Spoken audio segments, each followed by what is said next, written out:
नवरात्र में जितनी शंकर की आराधना कर सकते हो उतनी करो। शंकर की आराधना करने से नवरात्र में शक्ति का बल बढ़ता, शक्ति का। क्यों गुरुजी नवरात्र में शंकर जी की आराधना क्यों करना चाहिए? हमने कहा अगर माता रानी से जो मांगना है तुम्हें, अगर तुमने नवरात्र में शिव जी की आराधना करिए, शंकर की कथा सुनिए, शंकर की आराधना करिए, शिव स्तुति करिए, शंकर को एक लोटा जल चढ़ाया, मां आद्य शक्ति तुम्हारे पर कृपा करेगी। क्यों? क्योंकि जिस स्थान पर शिवलिंग रखा होता है और जो हस्त कमल है वो मां पार्वती, जगत जननी, दुर्गा, भवानी है। जब हम जल चढ़ाते हैं मां आद्य शक्ति, अम्बा, जगदम्बा, 64 योगिनियों पर वो जल चढ़ जाता है और जगत जननी नवरात्र में प्रसन्न हो जाती है। वो जल की इतनी महत्वता, आद्य शक्ति को प्रसन्न करना है, नवरात्र में शिव जी को जल चढ़ा। नवरात्र में जितनी शंकर की आराधना कर सकते हो उतनी करो।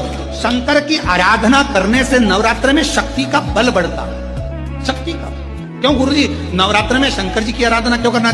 अग्नि पुराण में लिखा है जब कोई कपास की बाती का निर्माण करता है, कपास की बाती को बनाता है, उसमें जितने कपास के रुए होते हैं एक एक वो एक एक रुए जब जुड़ते हैं और घी में लगकर जिस देवता के सामने लगते हैं, जिसने बाती का निर्माण करा है, उसको 1000 अश्वमेध यज्ञ के बराबर फल प्राप्त हो जाता है। अग्नि पुराण में लिखा है, अग्नि पुराण में लिखा है जब कोई कपास की बाती का निर्माण करता है, तुलसी के सम्मुख में लंबी बाती नहीं लगती, तुलसी के सम्मुख में गोल बाती लगाई जाती है महाराज, जिससे स्थिरता का भाव केंद्रित हो, स्थिरता का भाव, धन की वृद्धि, सुख समृद्धि।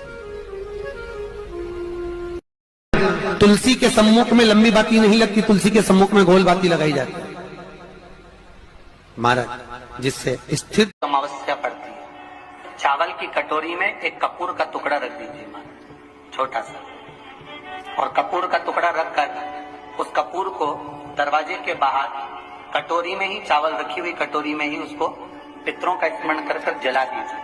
और जलाने के बाद उस चावल को कहीं भी किसी भी वृक्ष की छांव में पक्षियों के लिए डाल दीजिए। शिव महापुराण की कथा कहती है अगर मान लो पितृ आपको कष्ट दे रहे हैं, पितृ आपको तकलीफ दे रहे हैं, कोई काम नहीं होने दे रहे हैं, या कहीं आपको ऐसा लगता है कि पितरों का दोष है, तो वो पितृ दोष देवी, अब ये जो आप करेंगे ये कब कर रहे हैं? अमावस्या के दिन आप उसको रख रहे हैं, अमावस्या के दिन उसको रखकर रात भर आपने रखा कपूर के साथ में, सुबह एकम पड़ गई, नवरात्रि लग गई, उसी दिन उसको जलाकर आपने पटक दिया, अर्थात उससे देवी और पितृ इन अमावस्या पड़ती है। चावल की कटोरी में एक कपूर का, जो हर महीने शिवरात्रि आती है, मैं महीने की हर महीने जो शिवरात्रि आती है उस शिवरात्रि पर अपने गमले में, घर में जो मिट्टी हो, गमले में मिट्टी हो, पेड़ पौधे की जो मिट्टी हो, अपने गमले की ही मिट्टी को